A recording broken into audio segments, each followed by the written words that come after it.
ఓం నమః శివాయ. ఓం నమో నారాయణాయ.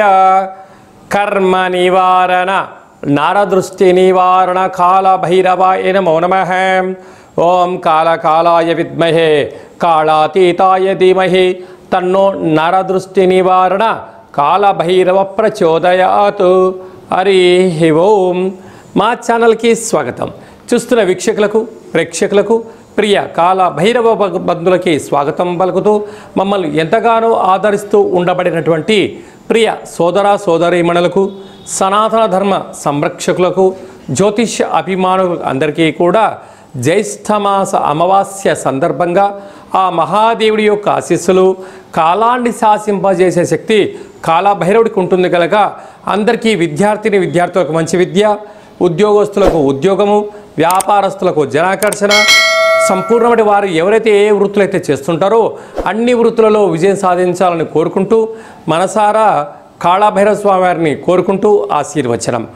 16/6/2025 నుండి 30/6/2025 వరకు పుట్టినటువంటి వారందరికీ కూడా ముందస్తుగా జన్మదిన శుభాకాంక్షలు.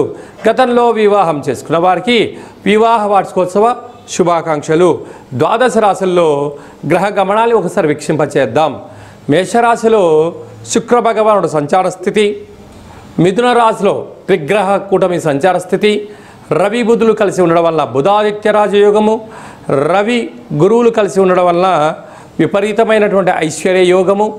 సింహరాశిలో కుజ భగవానుడు కేతు భగవానుడు, కుంభరాశిలో రాహు భగవానుడు, మీనరాశిలో శని భగవానుడు. ద్వాదశ రాశుల్లో గ్రహ గమనాలు ఈ విధంగా ఉన్నాయి. కర్కాటక రాశి వారికి జ్యేష్ఠమాస బహుళాష్టమి అమావాస్య సందర్భంగా ఎలాంటి విధి విధానం పాటించడం వల్ల రెండో స్థానంలో ఉండబడిన కుజుడు కుజదోషము, అష్టమంలో ఉన్న రాహుదోషం ఎలా తొలగించుకోవాలో ఈ వీడియోలో సవివరంగా సంపూర్ణంగా తెలుసుకుందాం. కర్కాటక రాశిలో ఏ నక్షత్రాలు వస్తాయనగా పునర్వసు నక్షత్రంలోని చివరి పాదమైన 4వ పాదము, పుష్యమీ నక్షత్రంలోని 4 పాదాలు, ఆశ్లేష నక్షత్రంలోని 4 పాదాలు కలిపితే కర్కాటక రాశి. రాశాధిపతి చంద్రభగవానుడు. వీరికి 2వ స్థానంలో కుజుడు, 2వ స్థానంలో కేతు సంచార స్థితి ఉండడం వల్ల కుజదోష ప్రభావం కారణం వల్ల దయచేసి అప్పులు ఇవ్వద్దు, అప్పులు తెచ్చుకోవద్దు. ఉండబడిన వాటితో సర్దుకపోగలిగినట్లయితే మనశ్శాంతి, ఆనందము, స్థిరచరాస్తులు మీ సొంతం కాబోతాయి. లేకపోతే అప్పు చేసి పప్పుకూడు తిని రాబోయే కాలంలో ఇబ్బందికి గురి కావద్దు అనేది జ్యోతిర్విజ్ఞానం చెప్తుంది. అదే కాక అష్టమంలో రాహు ఉండడం వలన అలాగా అటు అష్టమి తిథి ఎందున ఇటు అమావాస్య తిథి ఎందున నారికేల కాళభైరవ స్వామి యొక్క దీపాన్ని పెట్టి దాన్ని ప్రవహించే నీటిలో కానీ దానం కానీ చేయడం వలన నరదృష్టి, శత్రు ప్రభావాలు, అంతర్గతమైనటువంటి వ్యాధి దోష నివారణలు తొలగిపోతాయని చెప్పి కూడా గమనించాలి. భాగ్యస్థానంలో శని భగవానుడు సంచారం చేయడం వలన భార్యాభర్తల మధ్య అన్యోన్యత, ఒకరినొకరు గౌరవించుకోవడం, బహుమతులు ఇచ్చి పుచ్చుకోవడం వలన అన్యోన్య గృహస్థాశ్రమ జీవితంలో మీ ఆనందానికి అవధులు లేవు అని చెప్పి కూడా గమనించాలి. అలాగే రాజ్యస్థానంలో శుక్ర భగవానుడు ఉండడం వలన ఉద్యోగ ప్రయత్నం చేసేవారికి చాలా మంచి కాలము, ప్రమోషన్సు, సన్మానము, తీర్థయాత్రలు, ఆధ్యాత్మిక చింతన కార్యక్రమాల్లో చురుగ్గా పాల్గొనడం, విశేషంగా మీ యొక్క జీవితాన్ని సువర్ణమయం చేసుకోబోయేటువంటి ఇది శుభ తరుణం అని చెప్పి కూడా గమనించాలి. కాకపోతే వ్యయంలో ఆత్మకారకుడు రవి, బుద్ధికారకుడు బుధుడు కలిసి ఉండడం వలన, బుధుడు నక్షత్రకారకుడు కూడా అవ్వడం వలన ప్రభుత్వ ఉద్యోగస్తులతో చాలా జాగ్రత్తగా ఉండాలి సుమా. నోరు జారడం, ఫోన్ ఉంది కదా అని చెప్పి అసభ్యకరమైన పోస్టులు పెట్టడం అలాంటి దయచేసి చేయొద్దు. అక్కడే దేవగురు బృహస్పతి కూడా ఉండడం వలన త్రిగ్రహ సంచార స్థితి వ్యయంలో ఉండడం వలన అనవసరమైన ఖర్చులు, పోలీస్ స్టేషన్లు, కోర్టు మెట్లు, అలాగనే అనారోగ్యము, అనవసరమైన ఖర్చులు పొంచి ఉంటున్నాయి. తస్మాత్ జాగ్రత్త. నీటి వ్యాపారస్తులు, హోటల్ వ్యాపారస్తులు, వ్యవసాయ సోదరీమణులు, గృహ భవన నిర్మాణ కార్యక్రమాలు ఆచరింపజేసేటువంటి వారు, అలాగే స్వయం వృత్తులు, సేవారంగల వారందరూ కూడా యంత్రాలతో, ఆయుధాలతో జాగ్రత్తగా ఉండాలి అని చెప్పి జ్యోతిర్విజ్ఞానం సూచిస్తుంది. జూన్ మాసంలో ద్వితీయార్థంలో ముఖ్యమైనటువంటి పండుగల గురించి క్లుప్తంగా, సవివరంగా, సంపూర్ణంగా తెలుసుకుందాం. 19వ తారీఖున జ్యేష్ఠమాస బహుళపక్ష అమావాస్య, అక్కడ విశేషంగా ఉత్తరాభాద్ర నక్షత్ర సందర్భంగా, మరియు 25వ తారీఖు 6/2025 జ్యేష్ఠమాస బహుళ అమావాస్య, అక్కడ బుధవారం రావడము, మృగశిర నక్షత్రము, ఆర్ద్ర నక్షత్ర సందర్భంగా మనము వీలైనంత వరకు స్వామివారి యొక్క స్మరణ, ధ్యానము, ఇంట్లో ఒక కూష్మాండ దీపాన్ని లేక నారికేల దీపాన్ని లేకపోతే నింబకుసుమ దీపాన్ని ఏర్పాటు చేసుకొని గతించిన పెద్దవారిని స్మరించి వారి పేరు పైన కాకి పక్షిరాజు వారికి కానీ, సునకపు మహారాజు గారికి కానీ, బ్రాహ్మణుడికి కానీ యథాశక్తిగా దానం చేయడం వలన సంపూర్ణంగా కాలాన్ని శాసింపజేసే శక్తి కాలభైరవుడికి ఉంటుంది. కనుక మనం ఏదైతే అనుకుంటున్నామో అన్నింటా విజయం మన సొంతం అవుతుందని చెప్పి గమనించాలి. అలాగే కుదరలేనటువంటి వారందరూ ఈ కింది నెంబర్ సంప్రదించినట్లయితే మీ గోత్రనామాలతో కాళభైరవ స్వామి యొక్క పూజ, అభిషేకము, హోమము, అలాగా కూష్మాండ దీపాన్ని ఏర్పాటు చేయించి మీకు వీడియో కాల్లో కూడా చూపించడం జరుగుతుందని చెప్పి కూడా గమనించాలి. ఇంకనూ మనం విజయం సాధించగలగాలి అన్నట్లయితే ఈ యొక్క పాత్ర కంచు పాత్ర అంటారు. అంటే ఈ పాత్రలో విశేషమైనటువంటి యంత్రాలను అచ్చు వేయడం జరిగింది. ఈ పాత్రను మనం ఇంట్లో పెట్టుకొని ప్రతిరోజు ఉదయం కానీ, సాయం పూట కానీ ఇలా శబ్దం చేయడం వల్ల ఓంకార శబ్దం రావడం జరుగుతుంది.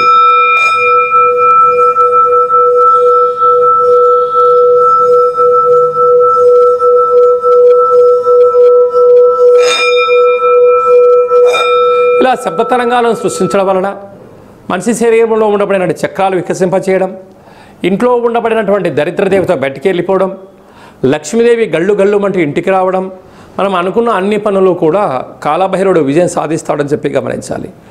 ఈ అక్షయ పాత్రతో పాటి ఒక కాలభైరవ స్వామి యొక్క పూజ, 27 రకాల వస్తువులతో దిష్టి తీయించి ఇక ఐశ్వర్యానికి, ఆనందంగా స్వాగతం పలికించడానికి అన్ని ఏర్పాట్లు చేస్తారు అని చెప్పి గమనించాలి. ఆసక్తి గలవారు ఈ కిందను సంప్రదించి అక్షయ పాత్రను సొంతం చేసుకోవచ్చు. అలాగనే మీ వ్యక్తిగత జాతకం తెలుసుకోవాలనుకుంటున్నారా?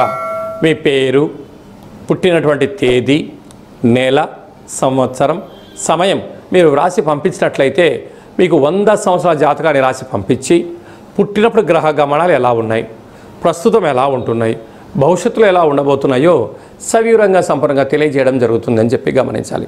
మన దేవాలయంలో ఎవరైతే జాతకం చెప్పించుకుంటారో వారందరి యొక్క పేరు పైనను కాలభైరవ స్వామి యొక్క అర్చన, అభిషేక, హోమ కార్యక్రమాల్లో వాళ్ళ గోత్రనామాలు కూడా చెప్పడం జరుగుతుందని చెప్పి కూడా గమనించాలి. అలాగనే వివాహమైన దంపతులు తరచుగా గొడవ పోవడం, ఎవరికి వారే యమునా తీరే అన్నట్టు పరిస్థితి ఉంటుంది. అలా కాకుండా జాతకంలో ఎలాంటి ఇబ్బందులు ఉన్నాయి, స్వల్పమైనటువంటి చేర్పులు మార్పుల వల్ల ఆ దంపతులు అన్యోన్యంగా ఉండడానికి ఆధ్యాత్మిక సలహాలు, సూచనలు ఇవ్వడం కూడా జరుగుతుంటుంది. పుట్టినటువంటి చిన్నపిల్లలు ఎలాంటి ఆధ్యాత్మిక నామాలు పెట్టుకోవాలో మీకు తెలియచేయడం కూడా జరుగుతుంది. కనుక చాలామందికి డేటా బర్త్లు లేనటువంటి వారికి మీ పేరు యొక్క మొదటి అక్షరాన్ని అనుసరిస్తూ రాశిని తెలియచేస్తూ రమణ శాస్త్రం ద్వారా అనగా గవ్వల ద్వారా భూత, భవిష్యత్, వర్తమానాన్ని తెలియజేయడం జరుగుతుంది. జాతకము అనగా జీవితంలో జరగబోయేటువంటి వాటిని ముందస్తుగా తెలుసుకొని గతంలో చేసిన తప్పులు మనం ఇకపై నుంచి చేయకుండా పూర్ణిమ తిథి యందు ఏం చేయొచ్చు, అమావాస్య తిథి యందు ఏమి చేయకూడదో తెలుసుకోవడమే జాతక విశ్లేషణ. అదే కాకుండా కాలభైరవ స్వామి అనగానే కాలాన్ని శాసింపజేసే శక్తి కాలభైరవుడికి ఉంటుంది. స్మరణ, ధ్యానము, దీపము, అర్చన కార్యక్రమం వలన అన్నింటా భగవంతుడు మనల్ని ముందర ఉంటూ విజయాన్ని సాధిస్తూ జీవితంలో ఉండబడిన అష్ట కష్టాలను అన్నిటిని కూడా దూరం చేస్తూ ఐశ్వర్యానికి దగ్గర చేస్తూ మన జీవితాన్ని ఐశ్వర్యమయం చేసే శక్తి కాలభైరవ స్వామికి ఉంటుందని చెప్పి కూడా గమనిద్దాం. స్వామివారిని స్మరిద్దాం, ధ్యానిద్దాం. ఐశ్వర్యానికి, ఆనందానికి మనమే కేంద్ర బిందువులు అవుదామని చెప్పి కూడా గమనించాలి. అందరికీ శుభం, జయం, లాభం జరగాలని కోరుకుంటూ ఆశీర్వచనం. ఓం శతమానం భవతి శతాయ పురుష సతేంద్రియ ఆయుష్యేవేంద్రియే ప్రతిష్టతి. ధనం ధాన్యం బహుపుత్రలాభం శత సంవత్సరం దీర్ఘమాయు. సర్వే జనా సుఖినో భవంతు. లోకా సమస్తా సుఖినో భవంతు. సర్వం కాళభైరవ దేవతార్పణమస్తు. హరి ఓం. ఈ వీడియో మీకు నచ్చినట్టయితే లైక్ చేయండి, షేర్ చేయండి, మా ఛానల్ని సబ్స్క్రైబ్ చేసుకోండి. మేము చేస్తున్న ఆధ్యాత్మిక వీడియోలు అందరికన్నా ముందుగా మీరు తెలుసుకోవాలి, చూడాలి అన్నట్లయితే గంట సింబల్ ప్రెస్ చేయండి, పైన ఆల్ అనే బటన్ కూడా ప్రెస్ చేయండి. ఈ భక్తి సమాచారాన్ని భగవద్బంధువులకు, మిత్రులకు, స్నేహితులకు చేరవేయండి. కాళభైరవ స్వామి ఆశీస్సులు పొందండి.